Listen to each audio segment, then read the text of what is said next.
एकदा तर हे आपलं खुर्चीत ठेवलेलं एक वजनदार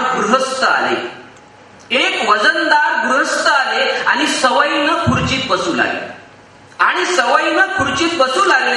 जवळपास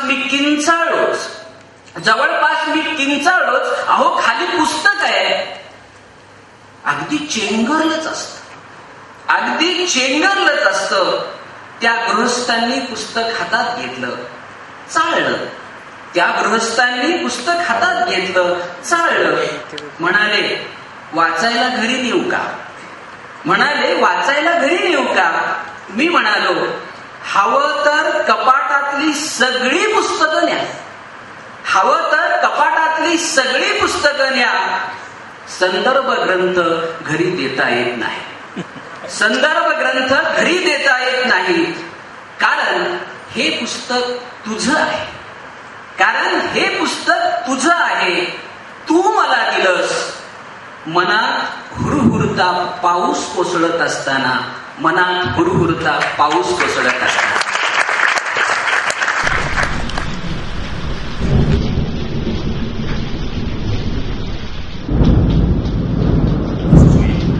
सुरुवात होती.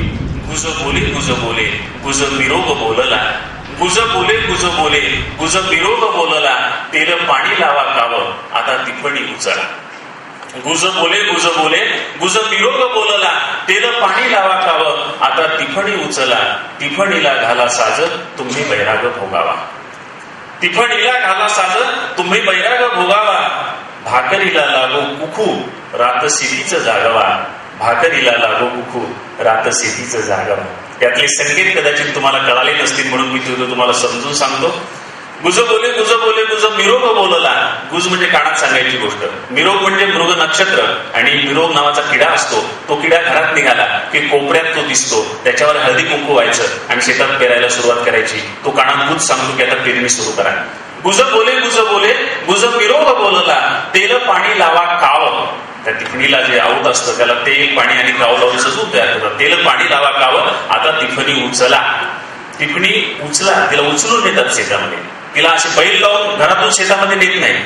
तिला उचलून नेतात. तेल पाणी काव लावतात. तिच्यावर पितांबर झाकतात आणि एखाद्या नवरीची डोली शेतात न्यावी तशी घरातली सन्माननीय माणसं तिला खांद्यावर घेऊन शेतामध्ये नेतात. नवरीची डोली न्यावी तशी म्हणून तिला उचलून नेतात. तिफणीला घाला साज.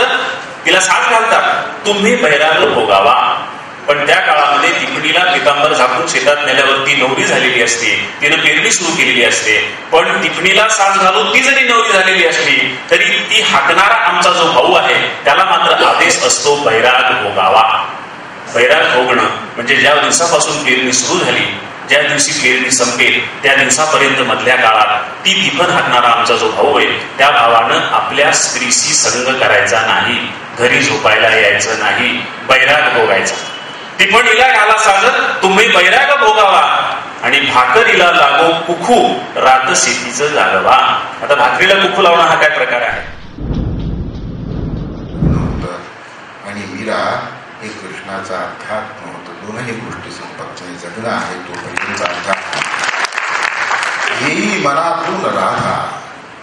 येई मनातून राधा स्पर्शात धारांच्या. येई मनातून राधा स्पर्शात धारांच्या. खुले पिसाऱ्यात कृष्ण मोहित मोरांच्या. कुठे उदास मनाला पालवीच्या कळा. माळ राणी कुठे गातो गवताचा गळा. काय देतो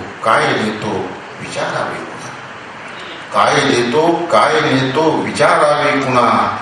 नवी ओढ लावतो का पाऊसही जुना.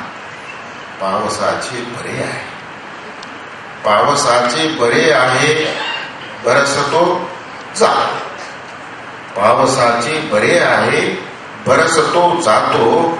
मात्र झुरण्याची झड झिंगत ठेवतो. पावसाचे बरे आहे बरसतो जातो. यावे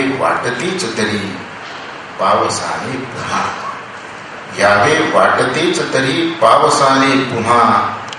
सुख दुःखाच्या त्याही नव्या जुन्या पुन्हा.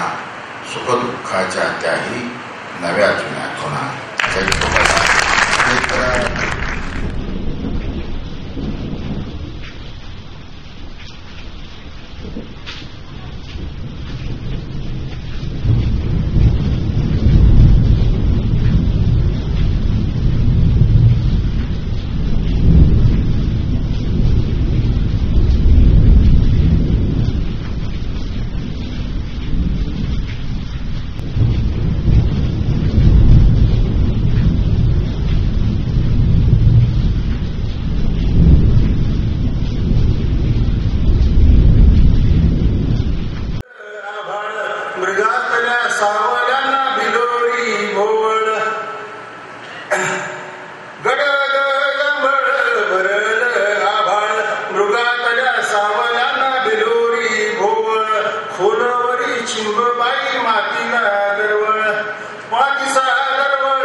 सांजेच्या मधुर धुळवळ वेळेला, सांजेच्या मधुर धुळवळ वेळेला भरल्या पदरानं झाकावी भूल, भरल्या पदरानं झाकावी भूल. खोलवरी चिंबबाई मातीला दरवळ गडद जांभळ भरल आभाळ. बिलोरी हाताना मोराचं गोंधळ, बिलोरी हाताना मोराचं गोंधळ. सांगण्याचं बन बाई पेटल पाण्यानं, सांगण्याचं बन बाई पेटल पाण्यानं. जांभळीच्या झाडाल्या या सांगावा शकून गडद जांभळ भरल आभाळ. मृगातल्या सावळ्यांना बिलोरी भुव. नमस्कार.